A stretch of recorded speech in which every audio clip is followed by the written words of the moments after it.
La mayoría de las personas llegan a una vida de fe entendiendo que Cristo es el camino, la verdad y la vida, y que nadie puede acercarse a Dios Padre sin tener a Cristo primero. Entienden que el Evangelio es una invitación a arrepentirse de sus pecados y creer en Jesús para recibir salvación, pero luego olvidan estas convicciones, buscan lidiar con el pecado en sus propias fuerzas, buscan ser cambiados sin la ayuda de Dios, porque parece que Él ya hizo suficiente, salvarlos. Contrario a eso, nosotros queremos compartirles algunas enseñanzas bíblicas que nos han permitido tener una vida plena en Dios a través del poder del Espíritu Santo, a medida que entendemos que de Él somos y para Él vivimos, y que nos hacemos conscientes de la santidad de Dios y nuestra pecaminosidad. Quédate con nosotros y aprendamos juntos cómo vivir el Evangelio, siendo transformados cada día un poco más.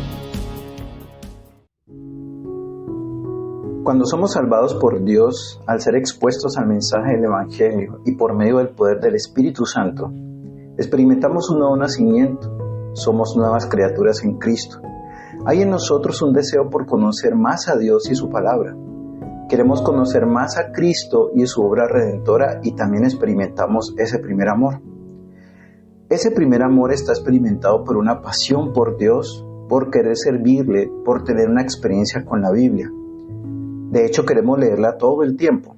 Y lo más extraordinario, lo que antes amábamos y que era aborrecible para Dios, ahora lo odiamos y queremos dejar de hacer esas cosas que Dios aborrece. Sin embargo, durante ese proceso es probable que perdamos de vista algo importante. Es que no solo hemos sido salvados y ahora somos hijos de Dios, sino que empezamos a ser discípulos de Jesús. Jesús nos ha hecho el llamado a seguirle. Cristo no solo murió por nosotros para que seamos salvos y disfrutemos de los beneficios de la salvación, sino que también Dios nos escogió para seguir los pasos de su Hijo. Nos ha escogido para que seamos sus discípulos. Bienvenidos a otra enseñanza sobre cómo vivir el Evangelio en nuestro canal Sumergidos en su Palabra y sean todos ustedes bendecidos. Agradecemos que se tomen un tiempo para escucharnos y deseamos que todo lo que aprendan hoy sea de edificación para sus vidas. Ahora sí, continuemos. ¿Qué significa el término discípulo? El término griego para discípulo en el Nuevo Testamento es matetes, que significa algo más allá de un simple estudiante o alumno.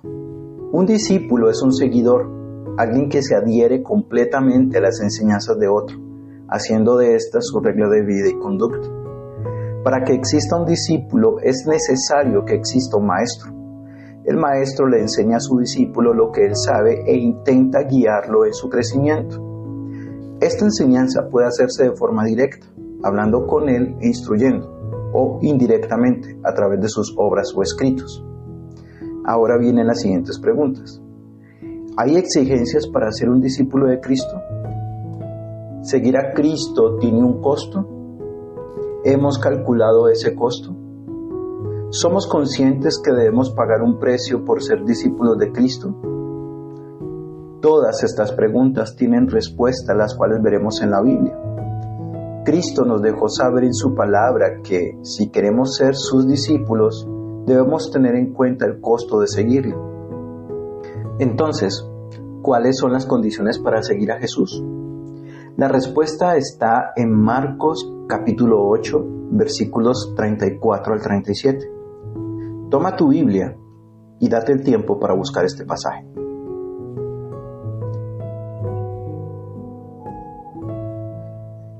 Dice Marcos capítulo 8, versículos 34 al 37. Y llamando a la gente y a sus discípulos, les dijo: Si alguno quiere venir en pos de mí, niéguese a sí mismo y tome su cruz y sígame. Porque todo el que quiera salvar su vida, la perderá, y todo el que pierda su vida por causa de mí y del Evangelio, la salvará. Porque, ¿qué aprovechará al hombre si ganare todo el mundo y perdiere su alma? ¿O qué recompensa dará el hombre por su alma? La frase de niéguese a sí mismo y tome su cruz y sígame significa estar dispuesto a morir a sí mismo con el fin de seguir a Cristo. Ser discípulo de Cristo implica reorganizar las prioridades. La pregunta retórica de Cristo de ¿qué aprovechará el hombre si ganare todo el mundo y perdiere su alma? Es una pregunta donde nos reta a cuestionarnos dónde están nuestras prioridades. ¿Cómo están establecidas nuestras prioridades? ¿Nuestras prioridades están en obtener riquezas? ¿En los placeres de este mundo? De nada sirve obtener riquezas y gozar de placeres mundanos si al final se pierde lo más valioso, nuestra alma. Cuando nuestras prioridades están invertidas, trae consecuencias. Perdemos la comunión con Dios y consecuentemente nuestra vida eterna con Él. No hay nada en este mundo que pueda comprar nuestra vida eterna, porque ese precio lo pagó Cristo en la cruz. Ser discípulo de Cristo a la luz de este pasaje significa que debemos priorizar lo eterno de lo temporal. Los bienes materiales no son malos en sí mismos, pero si se convierten en una prioridad y desplazan a Dios, afecta drásticamente nuestra relación con Él. En la Biblia tenemos relatos donde muchos querían ser discípulos de Jesús, pero ser discípulo de Jesús tiene sus exigencias. Ve por favor a Lucas capítulo 9, versículos 57 al 62, y leámoslos juntos. Yendo ellos, uno le dijo en el camino: Señor, te seguiré a donde quiera que vayas. Y le dijo Jesús: las zorras tienen guaridas y las aves de los cielos nidos, mas el Hijo del Hombre no tiene dónde recostar la cabeza. Y dijo a otro: sígueme. Él le dijo: Señor, déjame que primero vaya y entierre a mi padre. Jesús le dijo: deja que los muertos entierren a sus muertos, y tú ve y anuncia el reino de Dios. Entonces también dijo otro: te seguiré, Señor, pero déjame que me despida primero de los que están en mi casa. Y Jesús le dijo: ninguno que poniendo su mano en el arado mira hacia atrás es apto para el reino de Dios. Ahora, un hombre le dice a Jesús: te seguiré a donde quiera que vayas. Jesús le responde: las zorras tienen guaridas y las aves de los cielos nidos, mas el Hijo del Hombre no tiene dónde recostar la cabeza. Lo que Jesús le estaba enseñando a este hombre es que quien quiera ser su discípulo debe estar dispuesto a renunciar a seguridad, comodidades y estabilidad terrenal. Luego Jesús le dice a otro hombre: sígueme. Pero este hombre le responde: Señor, déjame que primero vaya y entierre a mi padre.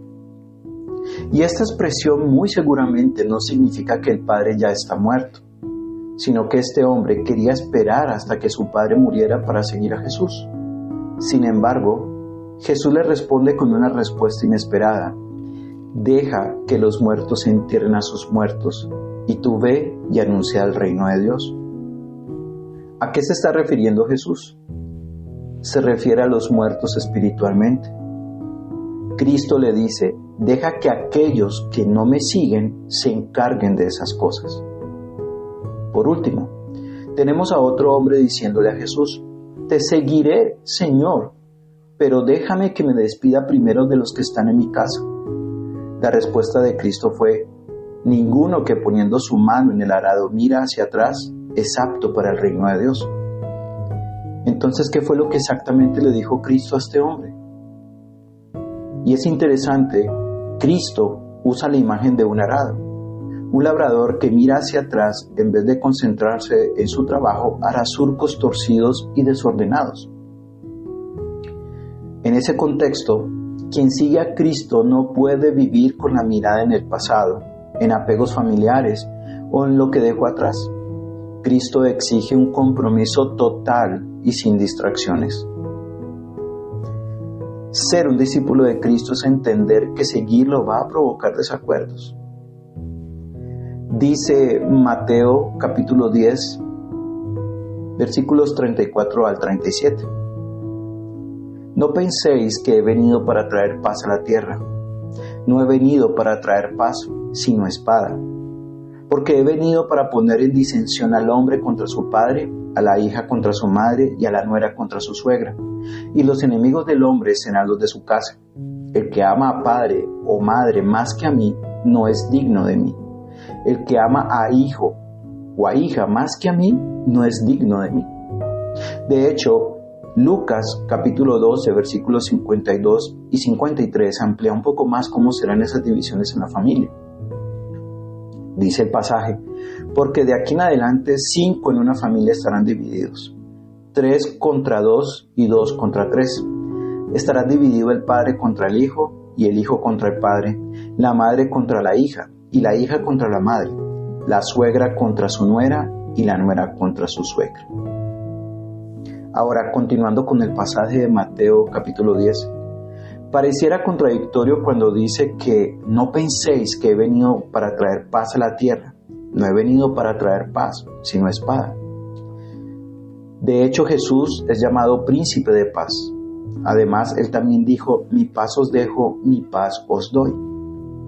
Pero aquí Jesús no se refiere a una paz superficial, sino a la realidad de que su mensaje provocará conflicto.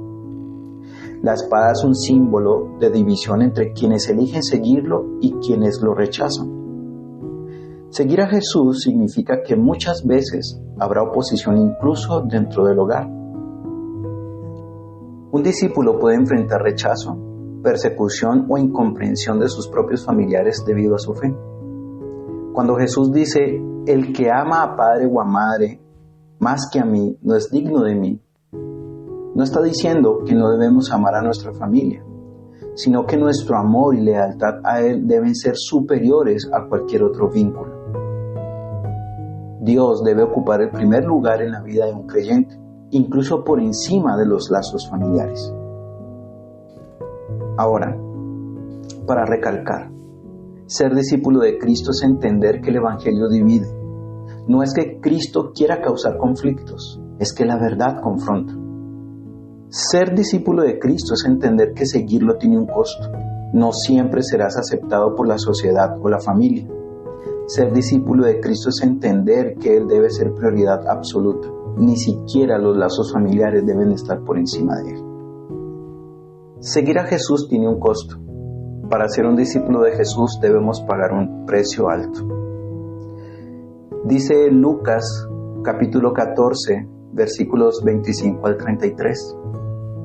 Grandes multitudes iban con él, y volviéndose les dijo: si alguno viene a mí y no aborrece a su padre y a madre y mujer e hijos y hermanos y hermanas, y aún también su propia vida, no puede ser mi discípulo. Y el que no lleva su cruz y viene en pos de mí, no puede ser mi discípulo. Porque ¿quién de vosotros, queriendo edificar una torre, no se sienta primero y calcula los gastos, a ver si tiene lo que necesita para acabarla? No sea que después que haya puesto el cimiento y no pueda acabarla, todos los que lo vean comiencen a hacer burla de él, diciendo: este hombre comenzó a edificar y no pudo acabar. ¿O qué rey, al marchar a la guerra contra otro rey, no se sienta primero y considera si puede hacer frente con 10,000 al que viene contra él con 20,000? Y si no puede, cuando el otro está todavía lejos, le envía una embajada y le pide condiciones de paz. Así pues, cualquiera de vosotros que no renuncie a todo lo que posee, no puede ser mi discípulo. Esta es una de las enseñanzas más exigentes de Cristo sobre el costo del discipulado. Cristo deja muy claro al decir que ser su discípulo no es un compromiso ligero ni temporal, sino una entrega total que implica renuncia, sacrificio y fidelidad absoluta. Una aclaración: cuando Cristo dice: si alguno viene a mí y no aborrece, la palabra aborrecer no significa literalmente un odio, sino que es una expresión hebrea que indica preferencia absoluta por Cristo sobre cualquier otra relación. Cristo debe ser la prioridad máxima en la vida del discípulo. La pregunta: ¿quién de vosotros, queriendo edificar una torre, no se sienta primero y calcula los gastos a ver si tiene lo que necesita para acabarla? Nos dice que seguir a Cristo no es una decisión impulsiva, sino una decisión que debe tomarse con plena conciencia de lo que implica. Muchas personas abandonan la fe porque nunca consideraron el verdadero costo cuando llegaron las dificultades. Cuando Cristo dice al final: así pues, cualquiera de vosotros que no renuncia a todo lo que posee no puede ser mi discípulo, No está diciendo que todos debamos volvernos pobres literalmente, sino que nada debe poseer nuestro corazón más que Dios. El verdadero discípulo está dispuesto a renunciar a cualquier cosa si Dios lo pide. No todos los seguidores de Cristo fueron capaces de hacer semejante compromiso. Hubo muchos que abandonaron a Cristo después de un tiempo. De hecho, dice Juan capítulo 6, versículo 66, lo siguiente: desde entonces muchos de sus discípulos volvieron atrás y ya no andaban con Él. Ser un discípulo de Cristo es muy fácil cuando las cosas van bien. Nuestro verdadero compromiso con Él se revela durante las pruebas. De hecho, Cristo nos aseguró que las pruebas vendrían a aquellos que serían sus discípulos. Dice Juan capítulo 16, versículo 33: estas cosas os he hablado para que en mí tengáis paz. En el mundo tendréis aflicción, pero confiad, yo he vencido al mundo. Cristo nos hace un llamado a que seamos discípulos de Él.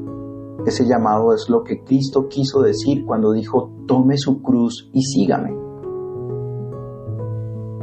Si te preguntas si estás dispuesto a tomar tu cruz, considera lo siguiente: ¿estás dispuesto a seguir a Cristo si esto significa perder a algunos de tus amigos más cercanos? ¿Estás dispuesto a seguir a Cristo si esto significa la división entre tu familia? ¿Estás dispuesto a seguir a Cristo si esto significa perder tu trabajo? ¿Estás dispuesto a seguir a Cristo si esto significa perder tu vida? Ten en cuenta que las preguntas están redactadas con ¿estás dispuesto? Seguir a Cristo no significa necesariamente que estas situaciones te vayan a suceder, pero ¿estás dispuesto a tomar su cruz? El compromiso con Cristo significa tomar la cruz cada día y seguir renunciando a todo por la causa de Cristo. Y quiero finalizar con el Evangelio. Si crees que ser un discípulo de Cristo es pagar un precio muy alto, ¿cuánto más Cristo pagó en la cruz del Calvario por salvarte de la ira venidera? 1 Corintios capítulo 6, versículo 20 declara: porque habéis sido comprados por precio. Y también 1 de Pedro capítulo 1, versículo 18 y 19 declara: sabiendo que fuisteis rescatados de vuestra vana manera de vivir, la cual recibisteis de vuestros padres, no con cosas corruptibles como oro o plata, sino con la sangre preciosa de Cristo, como de un cordero sin mancha y sin contaminación. El Evangelio nos recuerda que Cristo pagó un alto precio por rescatarnos de la justa ira de Dios. Vino para ser un ejemplo para nosotros, para que pudiéramos seguir sus pasos. Nos envió el Espíritu Santo para guiarnos y recordarnos sus enseñanzas. Te estarás preguntando, ¿entonces ser un discípulo de Jesús es una carga? ¿Es una imposición? ¿Debo seguirlo y hacerlo en mis fuerzas? La respuesta es no. Podemos ir a Él clamando, pidiendo que nos dé el poder para ser sus discípulos fieles. Tenemos al Espíritu Santo que nos ayuda a formar el carácter de Cristo en nosotros y recordar que separados de Él nada podemos hacer. Créeme, la recompensa vale la pena porque Cristo lo dijo: todo el que pierda su vida por causa de mí, la hallará. Si llegaste hasta aquí y te gustó este contenido, suscríbete al canal y recuerda activar las notificaciones para que no te pierdas nada de lo que viene pronto en nuestro canal. La bendición de Dios sea siempre con ustedes. Con cariño, Edu.